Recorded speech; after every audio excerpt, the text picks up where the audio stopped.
The Superman and Lois show is here to prove that the CW isn't afraid to do things a little differently. And we're here for every epic minute of it. I'm Antonio Ache, and this is Comrom. Alright, so when I first heard that this show was in the works, I was completely against it. My main reason was that we currently had a Supergirl show, and that he debuted on this show, and I just don't know if they need two of the same type of thing. I mean, honestly, Supergirl adopted most of the Superman storylines the way that Arrow did with Batman.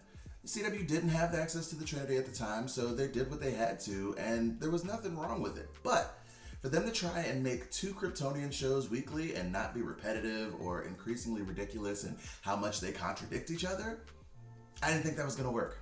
The latest season of Supergirl being its last is not what changed my mind, though.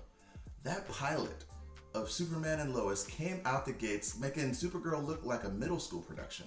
Some have said if you've seen one ARROWVERSE show, you've seen them all. And they aren't really that far off, until Superman and Lois. Upon starting the episode, you'll notice that it's shot in a very epic manner. It doesn't pace like the other shows, and it doesn't even look like the other shows.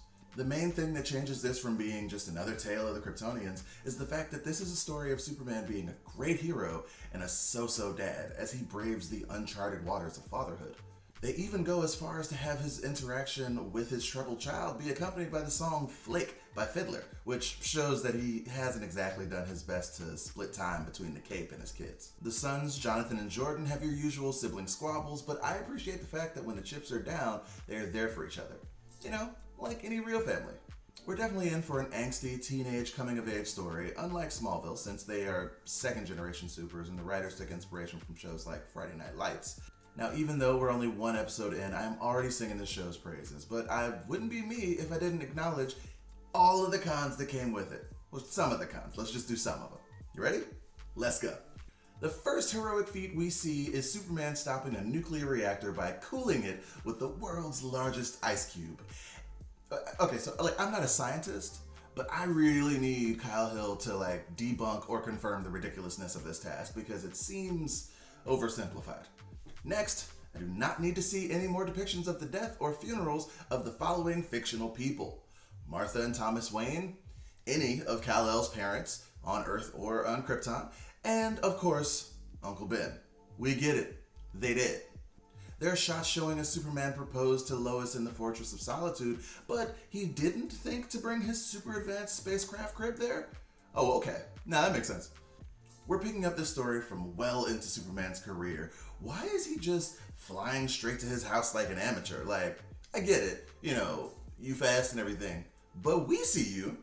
Also, I thought it was kind of cool that they showed us his goth kid playing Injustice, except for the fact that this game existing opens them up to a bunch of canonical issues.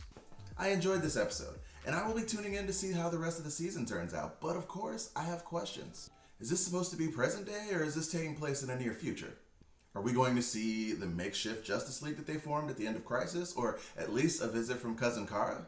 How do we explain the presence of kryptonite when this Superman destroyed most of the kryptonite in the Supergirl series? See what I mean? Problematic.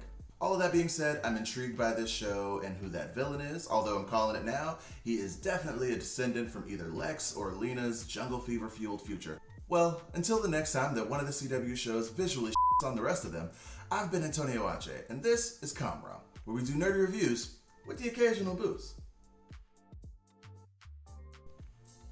Beamin'.